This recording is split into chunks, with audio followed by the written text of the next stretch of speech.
Est-ce que vous sentez, messieurs, dames, dans ce regard, une intelligence du cœur ou quel que soit ce qu'il peut y avoir derrière ce monsieur, quelque chose qui est véritablement compassionnel? Donc, pourquoi n'a-t-on pas montré depuis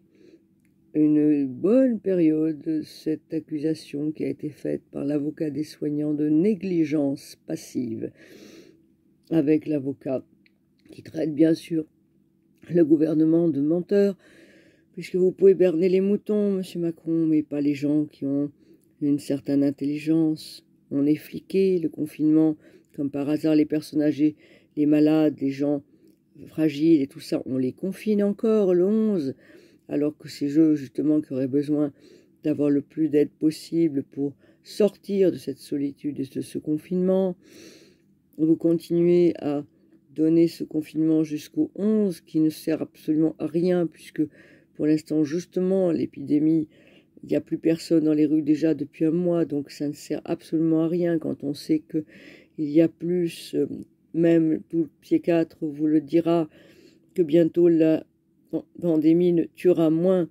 que tous les gens qui vont se suicider, être alcooliques, les couples qui se détruisent, qui se violentent, les enfants,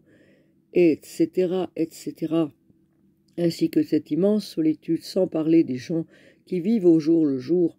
et qui n'ont pas d'argent, dont vous parlez avec autant de compassion, mais qui seront rétribués la fin de la pandémie, alors qu'à l'heure actuelle, c'est maintenant que ces gens vont devoir manger dans leur cave ou dans leurs endroits les plus vétustes, pendant que tous les nantis font des vacances quelque part autour de leur piscine à siroter un vin blanc, alors que pendant ce temps, des gens meurent de faim. Et ça, votre compassion, monsieur Macron, qui se voit pas particulièrement dans vos yeux ni dans l'intelligence que vous émanez vis-à-vis de vos actions. Les actions, c'est l'intelligence du cœur. Il est temps, monsieur Macron, que vous réagissiez bien plus intelligemment si vous voulez que l'on continue à pouvoir être amis.